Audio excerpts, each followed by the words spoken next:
Ya, jadi Presiden menyampaikan di situ tadi disampaikan di rapat itu ya. Presiden menyampaikan bahwa opini wajar tanpa pengecualian dari BPK itu bukan standar kinerja bagus, tapi itu kewajiban.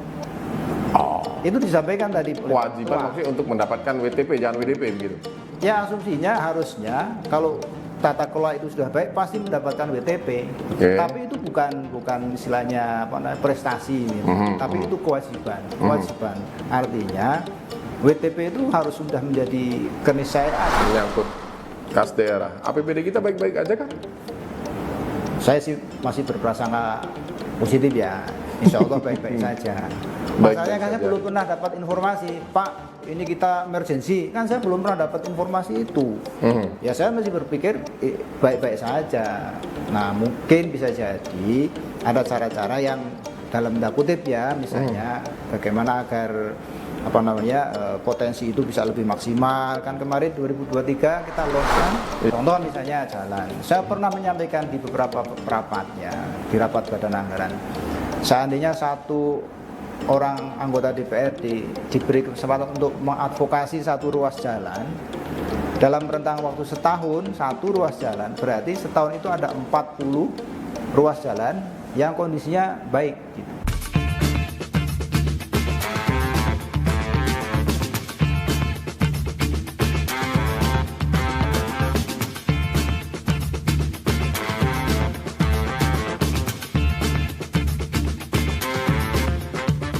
Assalamualaikum warahmatullahi wabarakatuh. Apa kabar Sobat Banten News? Kita jumpa lagi nih di podcast Wakil Rakyat. Ini adalah program hasil kerjasama antara DPRD Kota Cilegon dan bantennews.co.id. Dan ini kita mengulang kembali podcast-podcast sebelumnya, tapi dengan narasumber yang berbeda. Tapi fokus bersama Badan Anggaran. Apa itu? Ini adalah sebuah alat kelengkapan DPRD Kota Cilegon, sebuah instrumen di parlemen yang memiliki peran sangat strategis, bahkan hidup matinya keberlangsungan pembangunan ini menjadi bagian dari tanggung jawab teman-teman di Badan Anggaran. Kita persingkat waktu, di sebelah saya sudah ada, saya manggilnya Ustadz atau Kiai gitu ya, bingung, banyak yang manggilnya juga Ustadz ini. Identitas beliau adalah Haji Abdul Ghaffar, Sarjana Hukum. Apa kabar Ustadz? Saya manggilnya Ustadz atau Pak Gopar? Apa aja terserah lah. Alhamdulillah sehat. Ya. Alhamdulillah sehat, dan pertama-tama saya ucapkan terima kasih yang banyak atas waktu yang sudah diluangkan. Susah sekali Sobat Banten News. Mungkin ini ada yang ini mungkin deal-deal yang sudah ke-7 atau 8 kalinya sampai akhirnya ketemu waktu hari ini. Bahkan beliau rela meluangkan waktunya sejenak di sela kesibukannya bersama eksekutif hari ini, dan itu juga nanti akan kita bahas. Apa yang menjadi teman-teman, konsentrasi teman-teman Badan Anggaran hari ini, Pak Gopar? Ya, terima kasih atas kesempatannya. Saya kira Badan Anggaran sebagaimana tadi Kang Gilang sampaikan, ini adalah menjadi salah satu unsur penting ya di alat kelengkapan, karena Badan Anggaran punya tanggung jawab ya, selain memberikan masukan kepada pemerintah melalui pokok-pokok pikiran dan juga bagaimana strategi pemerintah untuk mendapatkan potensi pendapatan, itu juga menjadi tanggung jawab dari Badan Anggaran. Sehingga menurut saya ini adalah sesuatu yang harus terus disemangati gitu ya. Semangat semua anggota Badan Anggaran agar punya concern, punya perhatian yang sama, bagaimana ke depan Cilegon bisa jauh lebih baik. Itu. So far gimana ini? Udah on the track? Udah ini kita udah di penghujung tahun loh ini ya. Penghujung masa pengabdian. Ya. Kalau bicara 5 tahun terakhir, teman-teman Banggar apakah sudah cukup bekerja secara produktif, optimal dalam menjalankan tupoksinya?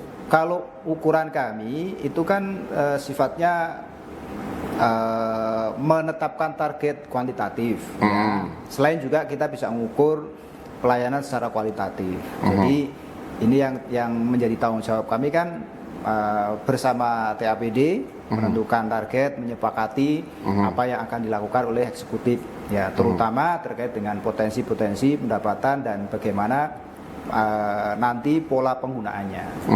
Nah ini menurut saya ini kita sudah mencoba maksimal ya.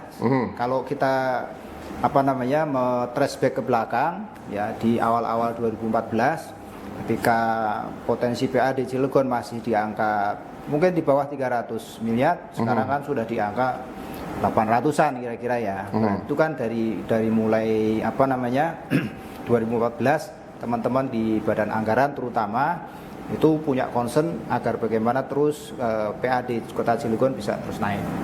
Nah, memang bisa jadi di lapangan ada kendala. Nah, inilah yang mungkin ke depan juga harus menjadi perhatian ya bagi pemerintah daerah agar ketika memang di lapangan ada kendala mohon untuk dilibatkan DPRD. Karena ini fungsi kita juga sebagai mitra pemerintah daerah kan sesuai dengan Undang-Undang 23 2014. Saya kira ini concern ke depan seperti itu. Dilibatkan ini dalam kutip seperti apa? Karena sesuai ranahnya ini kan adalah kewenangan dari teman-teman di eksekutif biar terjadi persamaan pemahaman. Kan begini, misalnya contoh ya, ketika di lapangan ada kendala, kemudian dalam tanda kutip proses penegakannya itu butuh pendampingan, guidance ya. Nah, tidak ada salahnya anggota DPR itu dilibatkan. Ya karena kan contoh misalnya kami yang mewakili masyarakat bisa jadi ada masyarakat yang merasa keberatan, ada yang merasa ini, nanti kita bisa menjembatani. Bridgingnya mesti dari anggota DPRD, tidak langsung misalnya kan kadang-kadang kita butuh komunikasi yang persuasif. Nah menurut saya ini harus jadi concern gitu, supaya ke depan ketika kendala-kendala itu ada di lapangan bisa terselesaikan dengan mempertimbangkan kondusivitas lingkungan. Faktanya selama ini dilibatkan tidak? Sepanjang yang saya ketahui ya hanya diberikan laporan ya, kita tidak pernah dilibatkan dalam sisi proses mencari cuan. Ya bukan mencari cuan. Cuan pendapatan. Soal penyelesaian permasalahan di lapangan. Nah ini yang menurut saya ke depan harus tidak boleh lagi seperti itu, karena kesejajaran posisi itu kan harus dituangkan dengan dalam bentuk kerjasama yang baik. Jangan-jangan memang ada faktor X ini, kenapa itu tidak dilakukan? Mungkin ya itu tadi, ada kekhawatiran nanti dewannya tahu banyak gitu. Atau mungkin kan kita sudah punya perda tentang transparansi. Kenapa kita harus transparansi kan untuk yang lain, tapi untuk capaian untuk pekerjaan-pekerjaan yang sifatnya teknis dan non teknis itu kan di lapangan mungkin teman-teman eksekutif berpikir ini adalah ranah kami. Ya.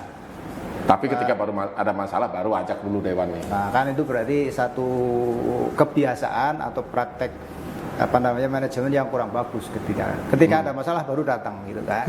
Nah, itu nggak boleh itu ke depan seperti itu. Jadi menurut saya ini harus jadi concern bersama. Jadi posisi DPRD dengan pemerintah daerah itu ya sebagaimana undang-undang mengamanatkan unsur penyelenggara pemerintah di daerah. Ya harusnya concern ini jadi kesepakatan bersama lah. Jadi jangan sampai ada pemahaman yang nggak utuh terkait dengan tugas dan tanggung jawab bersama ini. Wah kalau seorang Ustadz Abdul Gopar udah ngomong begini, mungkin proses jalannya ke arah final Raperda pertanggungjawaban APBD agak sulit gitu. Enggak sih, kan udah diaudit oleh BPK. Betul, LHP juga udah keluar. Sudah mendapatkan opini wajar tanpa pengecualian. Ini satu apresiasi lah. Apresiasi. Tapi tadi Pak Ketua menyampaikan dalam pembukaan rapat tadi ya, Pak Ketua menyampaikan bahwa hari Selasa Senin kemarin itu ditugaskan untuk ikutin acaranya LKPP ya. Laporan kinerja pemerintah pusat. Ya, jadi Presiden menyampaikan di situ tadi disampaikan di rapat itu ya. Presiden menyampaikan bahwa opini wajar tanpa pengecualian dari BPK itu bukan standar kinerja bagus, tapi itu kewajiban. Itu disampaikan tadi. Kewajiban maksudnya untuk mendapatkan WTP, jangan WDP begitu. Ya asumsinya harusnya kalau tata kelola itu sudah baik, pasti mendapatkan WTP. Oke. Tapi itu bukan istilahnya prestasi, gitu. Tapi itu kewajiban. Artinya WTP itu harus sudah menjadi keniscayaan yang setiap saat harus ada. Iya. Ketika memang kan WTP itu ya, kalau saya ini gampangannya, saya bukan orang accounting ya, tapi minimal kira-kira dulu itu zaman SMA nilai hitung dagang saya lumayan tinggi gitu. Oke. Ya. Jadi ketika sistem akuntansi pemerintahan itu diikuti oleh pemerintah daerah, berarti pola itulah yang kemudian secara otomatis kita akan pasti mendapatkan WTP. Oh. Ya. Apalagi untuk usia pemerintah daerah yang sudah 25 tahun. 25 tahun. Ya, namun demikian istilahnya WTP itu bukan tanpa catatan. Ya. Saya yakin masih ada beberapa buktinya kemarin ketika kita mendapatkan WTP ke-11 juga ada beberapa catatan. Ya, nanti ini bisa dikonfirmasi ke Pak Inspektur misalnya. Jadi dari sekian catatan itu apakah nanti sudah diselesaikan secara tuntas dalam waktu 60 hari atau belum. Itu nanti yang perlu dikonfirmasi. Informasinya sih kayaknya belum semua tuntas. Menyangkut kelebihan bayar, kekurangan volume. Saya tidak tahu persis catatannya karena saya secara pribadi nggak dapat dokumen yang tentang catatan-catatan itu ya, catatan BPK. Tapi ini harusnya jadi concern bersama. Ketika memang sudah mendapatkan WTP tapi masih ada catatan, berarti kan memang harus terus diperbaiki pola manajemen keuangannya. Iya. Jadi lalu kemana arahnya kalau misalkan WTP ini bukan menjadi sebuah parameter menyangkut dengan kinerja yang baik dari sebuah pemerintahan daerah? Kalau saya sih sebetulnya secara secara gampang ya, mengukur keberhasilan itu kan dalam ilmu manajemen ya, selain ada output juga ada outcome ya. Selain itu harusnya perlu diukur juga ada dampaknya apa terkait dengan pengelolaan ini terhadap kinerja pemerintahan, pelayanan kepada masyarakat, itu kan perlu diukur. Nah, kalau memang sudah ada ukuran ini kan ya, saya tinggal nanti secara administratif ya, Menpan RB kira-kira menilai pemerintah Kota Cilegon seperti apa. Karena itu ukuran yang secara resmi itu ya. Meskipun kita juga harus mengukur secara realitas yang ada di lapangan. Sehingga kemudian apapun bentuk dari kegiatan itu ya, pada akhirnya kita bisa tahu persis bahwa pemerintah daerah sudah melaksanakan aktivitas dengan baik dan kemudian itulah hasilnya. Jadi kan kita tidak butuh hanya sekedar output. Kalau kita pengalaman kita di pabrik, saya kasih target tahun ini produksi sekian juta ton misalnya gitu ya. Tak kasih budget anggaran segini. Ketika kita terpenuhi dalam rentang waktu setahun 1 juta ton, kemudian anggaran kita masih ada yang dari proses efisiensi masih punya beberapa cadangan, maka kemudian itulah yang kepada para karyawan dan manajemen dibagikan sebagai reward, insentif. Itu bicara pengelolaan atau manajerial di perusahaan. Nah, kalau kita berbicara di pemerintah daerah, kan judul besarnya sebetulnya bukan produk, tapi pelayanan kan. Kan ukuran kami pelayanan itu ukurannya kualitatif. Ini maksudnya kemana nih? Arahnya kepada pemerintah yang per hari ini juga sudah cukup kolektif menyangkut penghargaan. Lah, ya, yang penting itu kan ukuran pelayanannya seperti apa. Kalau sudah meningkat berarti kita perlu untuk mengapresiasi. Tapi kalau yang sifatnya kuantitatif kan bisa dihitung. Misalnya yang kualitatif pelayanan ya, yang kuantitatif misalnya penghargaan tidak menjadi tolok ukur. Apa? Penghargaan tidak menjadi tolok ukur. Nah, contoh tadi misalnya WTP itu bukan satu contoh kinerja, tapi itu kewajiban. Artinya sebenarnya begini, ngukur yang kuantitatif misalnya contoh target stunting tahun ini sekian misalnya. Iya, berapa persen? Berapa persen sudah turun? Itu kan kuantitatif, bisa diukur. Iya. Berhasil apa enggak? Berhasil, ya sudah, berarti ada keberhasilan di situ. Apalagi peningkatan pengangguran misalnya. Nah, kadang-kadang ini antara angka-angka di BPS dengan angka-angka real itu apakah memang sudah betul-betul sudah sesuai dengan kondisi yang real di masyarakat. Jangan sampai kemudian angka-angka ini hanya menggambarkan tentang kondisi yang dalam tanda kutip ya, kan sekarang kalau yang definisi tentang pengangguran misalnya contoh, itu apa sih? Nah, itu harus disepakati dulu tuh antara kita ini ya di unsur pemerintahan sama BPS memberikan klasifikasi seperti apa. Sehingga, ada variabel. Betul. Nah, itulah yang kemudian sepakatan ini yang nanti bisa dijadikan panduan kan, parameter dari keberhasilan sebuah program. Jangan kemudian hanya sekedar Nah, tadi intinya adalah semua penganggaran yang disusun atau disusun oleh pemerintah daerah melalui TAPD itu akhirnya betul-betul bisa diukur secara ini efektif, efisien, dan kemudian punya dampak yang positif pada masyarakat.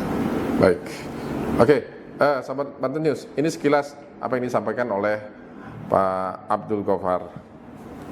Kita break.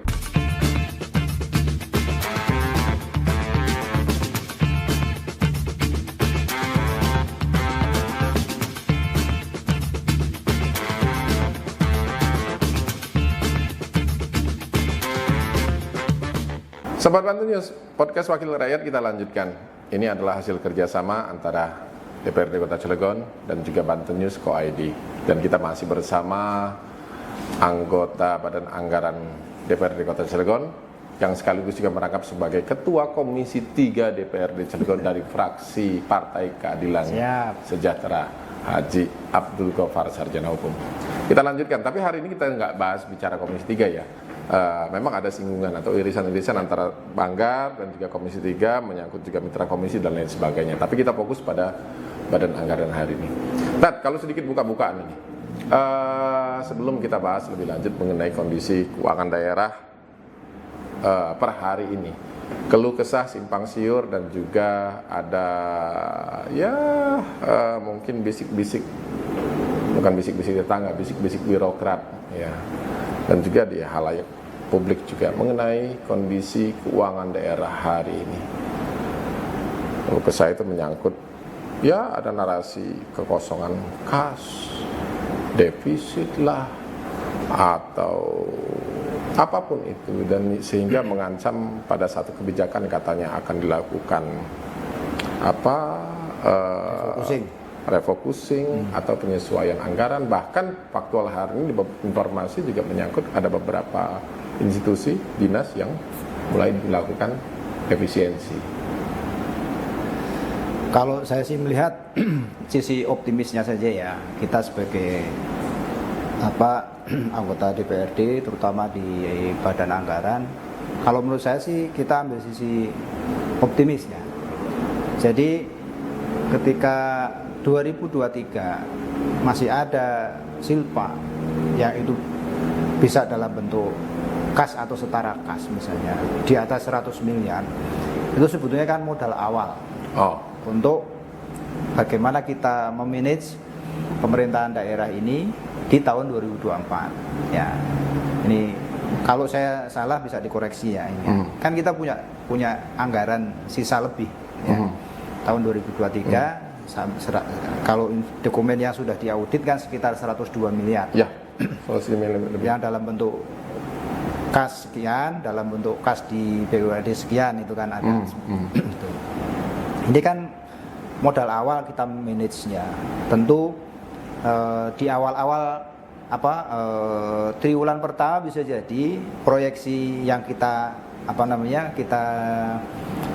rencanakan di 2024 bisa jadi belum semuanya ada ya misalnya, baru kemudian bisa jadi turun transfer dari pusat misalnya, terutama untuk gaji pegawai misalnya kan.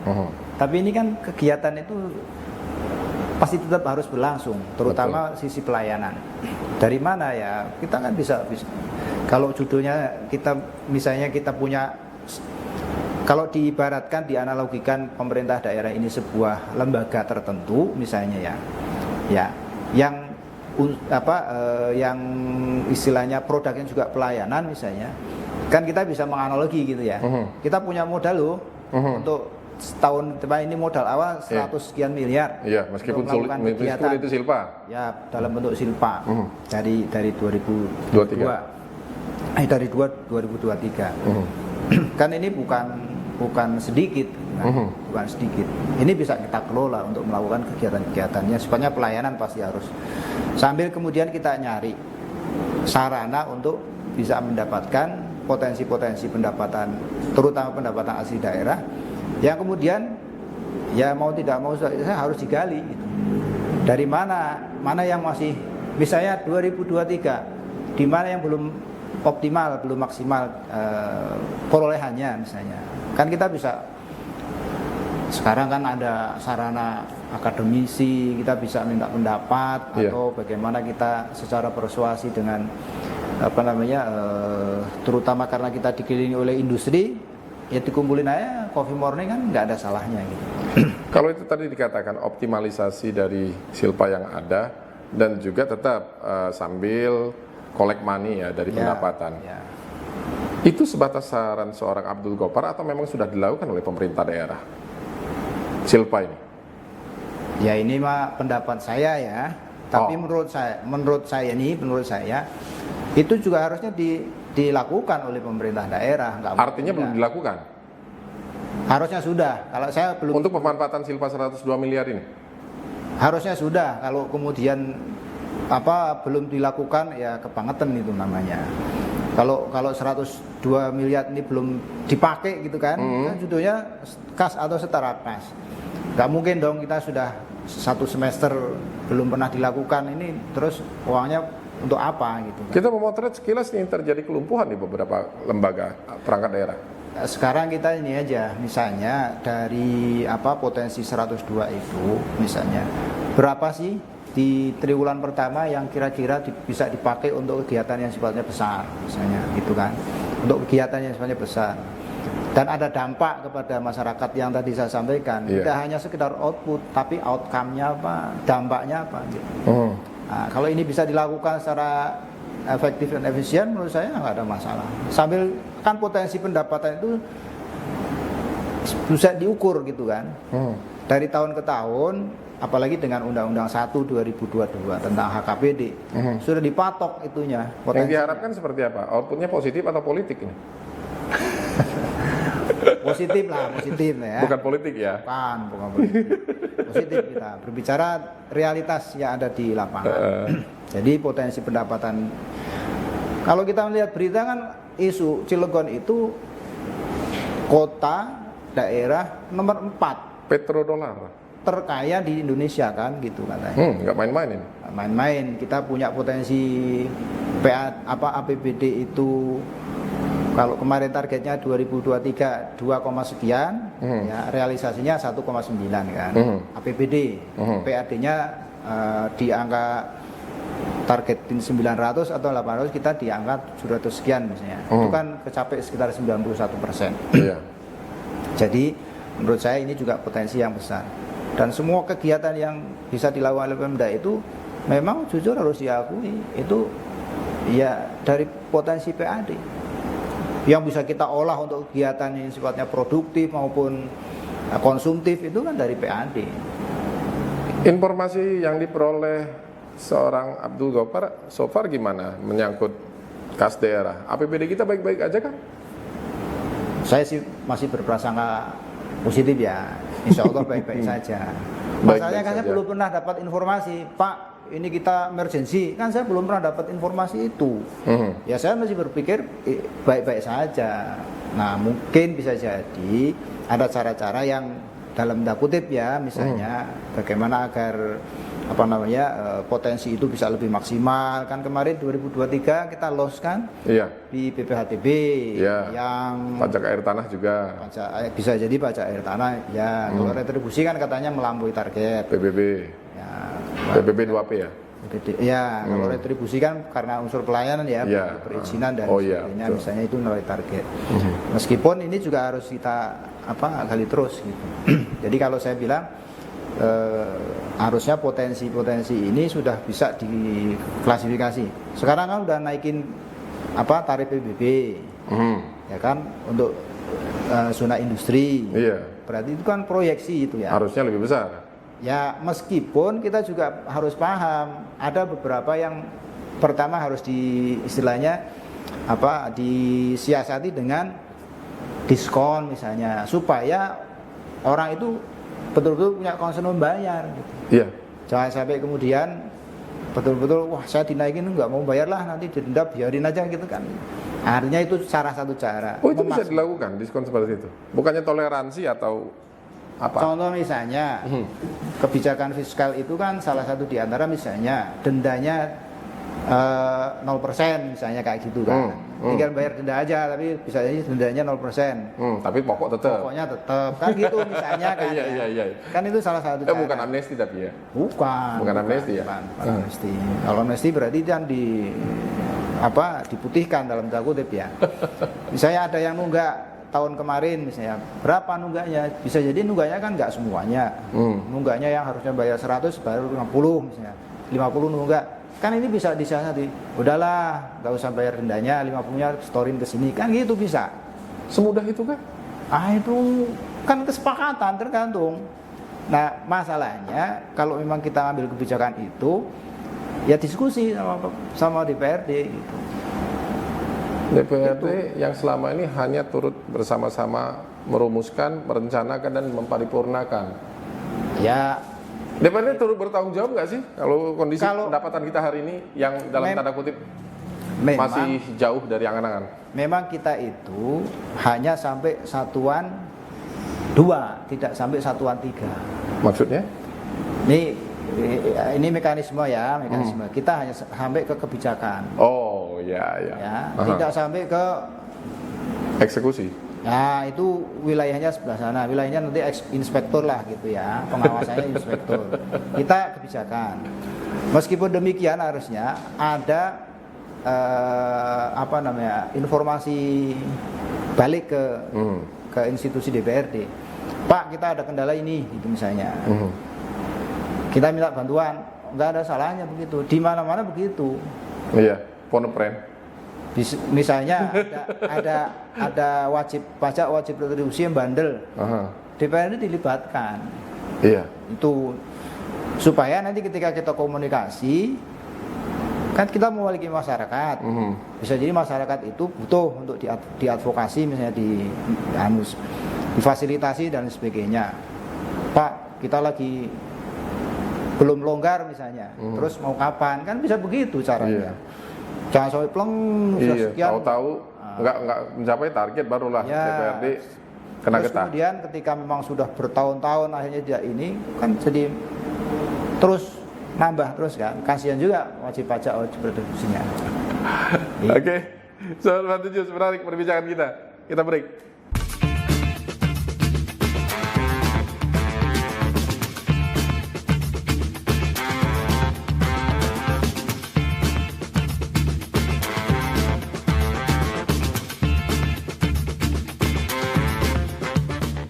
Podcast Wakil Rakyat masih berlanjut.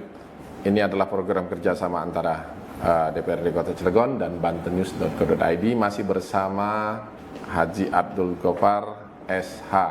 Beliau adalah salah seorang anggota Badan Anggaran DPRD Kota Cilegon. Kita membahas apa yang sudah dilakukan. Kalau bicara anggaran yang sudah dilakukan ya 2023. Nanti kita juga akan bahas soal 2024, tadi sepintas sudah sempat kita singgung. Bicara elemen di postur anggaran 2023 ini kan banyak sekali. Ya. Kalau bicara belanja itu kan ini paling enak urusannya. Duitnya ada, programnya ada, tinggal belanja, ya kan. Tapi hal itu tidak semudah membalikkan telapak tangan. Salah satu komponen menyangkut belanja modal. Ini kita memiliki data hasil audit ya dari BPKRI Perwakilan Banten, itu dari anggaran yang tersedia sekitar 292 miliar, untuk komponen ini hanya mampu dibelanjakan sekitar 225 miliar, dengan kata lain sekitar 77%. Ya, angka ini sudah cukup memuaskan tidak bagi teman-teman badan anggaran? Ini karena menyangkut pelayanan langsung ya masyarakat. Kalau menurut saya ya, sebagai anggota badan anggaran dan sekaligus saya juga mewakili masyarakat, berarti kan? Saya mewakili masyarakat di Dapil. Iya, representasi masyarakat. Ya, representasi masyarakat. Ya, angka 77% itu menurut saya masih belum maksimal. Harusnya kalau kan tinggal belanja. Ya. Semudah itu. Ya, artinya kalau kita punya potensi, ya, sumber dana ada, kemudian kegiatannya memang ada, kenapa tidak dilaksanakan secara maksimal? Ini kan ibarat suruh belanja atau susah amat sih, kira-kira gitu. Nah, ini juga menurut saya ini harus ada apa gitu kan, ada kendala apa? Kalau memang ada hal-hal yang sifatnya harus dikomunikasikan ke DPRD, ya monggo kita bisa diskusi apa kendala yang ada. Ataukah memang ada sesuatu yang secara administratif belum terpenuhi misalnya, bagian mananya gitu kan, sehingga kita bisa memaksimalkan yang sudah direncanakan, kita sepakati bersama dalam nota kesepahaman tentang APBD. Bahwa APBD sekian itu dipakai belanja, untuk belanjanya terutama belanja modal adalah untuk ABCD. Ya, volumenya sekian, nominalnya sekian kan gitu. Sehingga kemudian pertanggungjawaban itu bisa kita sampaikan nanti kepada masyarakat. Kalau misalnya ada kendala, oh di sini ada kendala, kita bisa komunikasi juga ke masyarakat. Di sini yang tadinya awalnya harus dilakukan ini ada kendala karena begini-begini. Masyarakat bisa diminta partisipasinya. Kan pembangunan itu ada unsur partisipatifnya gitu. Masyarakat supaya bisa ikut berpartisipasi, memikirkan bahwa Cilegon bukan hanya milik orang per orang, tapi milik bersama kita. Yang paling menjadi kekhawatiran teman-teman Banggar apa sih? Karena kita lihat juga memang kalau dari secara angka ya 225 ini bahkan jauh lebih kecil dibandingkan pada tahun sebelumnya. 2022 data yang kita pegang itu bahkan mencapai di 240 miliar untuk belanja modal ini. Memang di dalamnya juga terdapat beberapa komponen ya. Apa yang menjadi atensi teman-teman badan anggaran, misalkan menyangkut belanja tanah, belanja bangunan dan jalan, irigasi dan lain sebagainya. Karena di sini juga kan banyak yang jauh dari anggaran yang sudah disediakan. Betul. Kalau saya concernnya supaya ini bisa nyampe langsung ke masyarakat, dirasakan langsung ini misalnya ya. Saya lebih concern agar ya mudah-mudahan ke depan pemerintah juga punya harapan yang sama gitu ya. Hal-hal yang sifatnya bisa dinikmati langsung masyarakat harus dijadikan prioritas. Contoh misalnya jalan. Saya pernah menyampaikan di beberapa rapatnya, di rapat badan anggaran. Seandainya satu orang anggota DPRD diberi kesempatan untuk mengadvokasi satu ruas jalan dalam rentang waktu setahun, satu ruas jalan, berarti setahun itu ada 40 ruas jalan yang kondisinya baik gitu. Kalau dikali 5 tahun tinggal berapa ruas jalan kira-kira gitu ya. Kan kita nggak intinya begini, ada masukan dari DPRD berdasarkan hasil reses misalnya kan. Di sini perlu diperbaiki jalannya ini, dikasih kesempatan misalnya. Nah, dari program itu saja menurut saya sudah keuntungan bagi OPD terkait ya. Nggak perlu mikir-mikir lagi, ini ada program kegiatan. Data yang kita pegang juga ini soal belanja jalan ya. Belanja jalan, irigasi dan jaringan. Ya. Bicara anggaran 2023 itu bahkan menyisakan silpa sekitar 13 miliar. Programnya tentu sudah ada ya, tadi kan uangnya juga ada, tapi ini sulit sekali dilaksanakan. Kalau sementara teman-teman di parlemen sendiri tanda tanya, ada apa? Ada udang di balik batu. Atau memang apa adanya dengan ada apanya? Ya, saya sih berharap pemerintah daerah bisa lebih terbuka ya. Terbuka dalam artian yang tadi saya sampaikan. Jika memang ada hal-hal yang belum tuntas ya dari sisi administrasi, dari sisi aturan atau apa, harus disampaikan kepada kita supaya nanti ketika memang kita juga turun kembali ke masyarakat bisa menyampaikan secara tuntas. Jadi jangan sampai kemudian ketika ada kendala ya udah diem. Kapan itu disampaikan, Tan? Karena umumnya juga eksekusi itu kan dilakukan di atas bulan ke-6. Ya, Kenapa sulit sekali untuk dilakukan di awal tahun?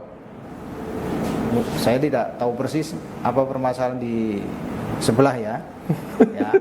Kalau sebetulnya kita sudah diberi ruang oleh undang-undang, oleh pedoman pelaksanaan APBD oleh Kemendagri, Kementerian Keuangan. Istilahnya kalau boleh dibilang lelang sebelum tahun berganti ya kita bisa dilakukan. Sudah bisa. Itu nama apa nih judulnya itu nanti bisa dicari itu ya. Iya. Misalnya nih 2024 Desember 2023 itu sebenarnya sudah bisa direncanakan. Nanti kita mau ada lelang ini. Awal tahun langsung dibuka. Tahun sudah bisa dibuka. Toh maksud saya begini, tidak semua yang bentuknya kegiatan baik itu bahkan fisik sekalipun proses untuk kompensasi atau pembayarannya nggak bisa dengan bertahap gitu kan. Tidak harus langsung bisa per termin misalnya kan itu cara menyiasati cash flow pemerintah daerah gitu kan. Jadi tidak harus kalau nilainya sekian misalnya harus langsung kan nggak harus langsung, bertahap sesuai dengan termin waktu yang sudah ditentukan. Ini baru selesai sekian persen misalnya, apalagi kalau itu sifatnya adalah multi years misalnya. Berarti kan harus disediakan. Sulit sekali itu kan yang rumor atau bisik-bisik juga. Mungkin itu bukan rahasia umum, konflik of interest, kepentingan. Syarat memang seperti itu kondisinya? Nggak tahu saya. Ya. Kalau yang belum ada pengantin gitu. Bahasa yang biasa, belum ada pengantin katanya gitu. Belum ada pengantin. Enggak lah. Saya sih berharap kendala itu harusnya nggak ada. Jadi kita tetap ingin agar ada keterbukaan informasi termasuk publik. Pengantin itu juga nggak ada. Ya harusnya nggak ada. Kalau memang ternyata ada ya jika memang ditemukan ininya ya kita bisa menyampaikan secara terbuka. Luar biasa sekali Sobat Bantu Jus. Dari tadi kita bahas 2003 terus, ya. 2023 terus, sedikit 2024 fenomena dan ini baru kali terjadi di masa kepemerintahan Cilegon sepanjang tahun. Dan mungkin beberapa daerah juga sudah melakukan hal yang sama karena kondisi keuangan daerah, pendapatan yang terseok-seok, ada sebuah kebijakan membuat satgas pendapatan daerah.